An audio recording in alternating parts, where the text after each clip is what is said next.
live. Welcome to TAB University. We are a bridging lender and we're here today live podcasting from the FP show. And my name is Katrina. Thank you for joining me. I am going to ask you a bit of questions about who you are, what you do, what your business does, the kind of challenges, everything like that. If I get you to introduce yourself to our listeners. Okay, so my name's Jason Berry. I'm Group Sales and Marketing Director at Crystal Specialist Finance, but I'm actually here today at the Finance Professional event talking about mental health and wellbeing and trying to shine a light on that as an area of focus. Yeah, and tell me a bit about what Mental Health Charter do. Yep, so we're, I think, going back to 2020, as Crystal Specialist Finance, we obviously unprecedented times, and we actually were engaging with our own workforce, our own employees, to try and understand some of the challenges that they were facing. And what we saw during those COVID times and just after those COVID times was that people were really struggling with anxiety, isolation, and what we saw as being challenges within Crystal, we tried to support our staff in the right way, but it really opened our eyes up to the sector really, and the challenges that we face as finance professionals within the funding sector. Yeah. And how did it start? How many of that are there you kind of in the business? How many are on the board or founded it? So we've actually got 7 co-founders. So again, I think Joe and I, from Crystal, we recognised that if we wanted to actually try and change the landscape of the financial services community, we needed to seek support from other like-minded people. Yeah. So we approached 6 different leaders of businesses in our sector, and we asked if they'd get involved, and the 6 that we went to were so supportive. It was great. So we've got Andrew Montlake from Corico, we've got Scott Howitt from Chartwells, we've got Martin Reynolds from Simply Beers, Nicola Firth from Knowledge Bank, and we've got who else? Oh, Rob Jupp. How can I forget Rob Jupp from How Bright could Star. we forget? So the 6 of us plus Crystal decided to collaborate together and really just try and establish what is it we could actually deliver in terms of information, hints, tips, and probably most importantly, pathways and gateways to maybe advisors who were struggling with their own anxieties and So how can lenders, brokers, borrowers, well, I don't really know how far you are with borrowers, but how can people get involved and what initiatives can they sign up to? How does it work?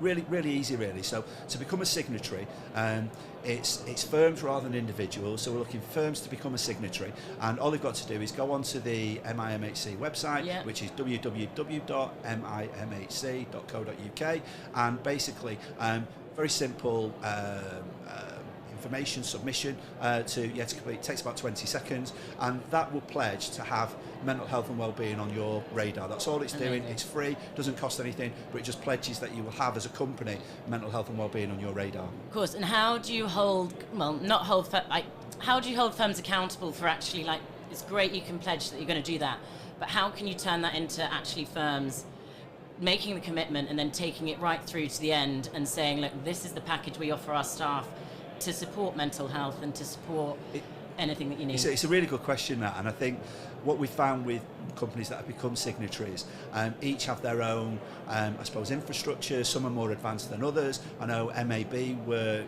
recent signatories, and they've got a very, very mature existing process that they offer with mental health first aiders, and a very proactive structure that they offer to the group. On the flip side of that, we've got one-man bands who have just signed up. They were operating from above a butcher's shop, and ultimately they've got a very, very different kind of process. And I think at this stage, the accountability is something that is actually on the firm itself rather than us as a co-founding group. We want to provide gateways and frameworks so that there's an understanding of what good looks like and what hints and tips can actually be like. But I think the accountability is something that we expect to see as we develop. There's a survey, probably thing to just emphasise. One of the things that really drove the desire from my side to actually do this was when we went to the marketplace with a survey back in 2020. We actually established that from the respondents, 80% of the respondents confirmed that their businesses offered zero mental health and wellbeing Yeah. support. And when we revisited that back in 12 months later, we actually saw that 60%.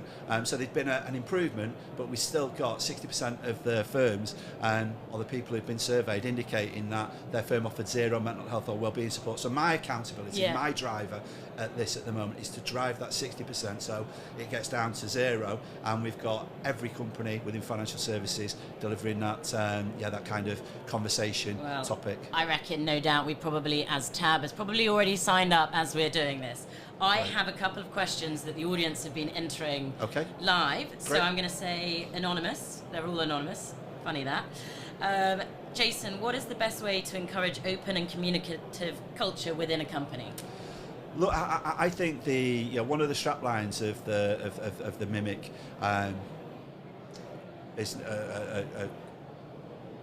is that we just encourage conversation. So encourage open and honest conversation. And I think we don't profess to be the experts in mental health and well-being, but what we have got within the group is we've got lots of experience, and we've got some a real diversity of businesses. And what these businesses actually tell us, and the people within those businesses, is just how a burden of anxiety and stress can be lifted just by having a conversation. So I think just encouraging conversation, whether it's during one-to-ones, whether it's during daily huddles, just encourage conversations. And it's okay to not be okay, but just encourage those conversations. Thank you. Next one, what is the best way, do you think, for a young person to plan for their future and secure a mortgage in an increasingly unaffordable housing market? Oh, wow. I mean, look, one thing that is evident is that we work in an environment which is very emotive to the borrowers we're working with and working on behalf of, and it's it can be a stressful environment, undoubtedly.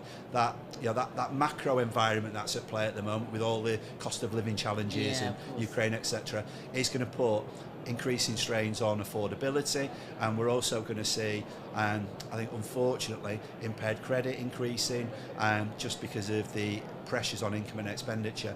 But look, the specialist market is open for business. Specialist lenders like Tab and others are active and better placed than we have been in previous cycles to actually deliver solutions. So capital adequacy and that volatility in the the marketplace that we've seen is starting to soften, and I think we can be encouraged about the next couple of years. And these specialist lenders are the best place they've ever been to deliver solutions for young borrowers who are maybe nervous and unsure of how they get on that housing ladder. So I think we're better placed as a community to support the challenges. And final one from our live feed is a lot of mental health policies are only really relevant for those in crisis mode. What can be done for those who experience long-term mental health issues? Well, look, it's, as I said, I'm far from being an expert in solving mental health issues.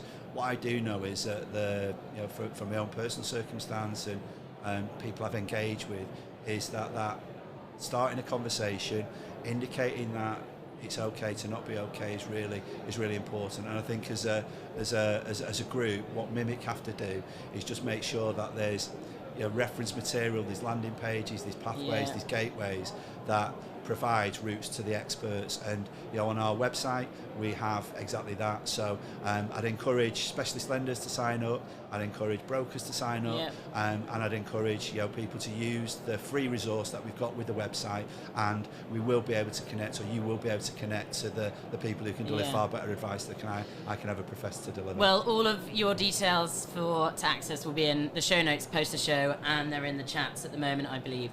So I've asked this question to all of my guests today. What is the best piece of advice you've ever been given over your career? Wow. Be honest. So be honest and care.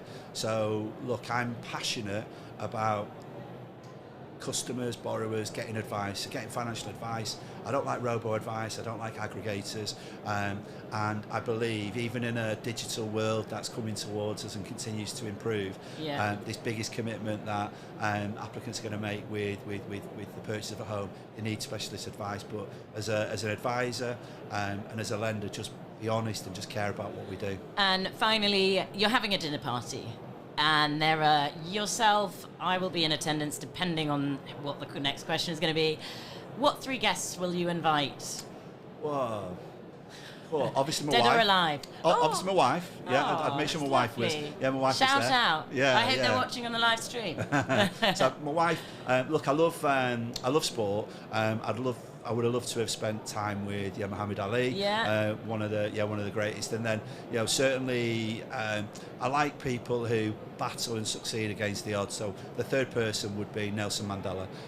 So Nelson Mandela, Muhammad Ali, and my wife. And me. And you, I will be of course. attending. And alcohol. Jason, thank you so much for joining us today. I hope the show is really successful for you. Thank you. And I will be tagging you all on socials, and we will be shouting about it and what you're kind of here to achieve. So Thank you. Thank you very much. Thank you. Thank you. See you later. Bye now.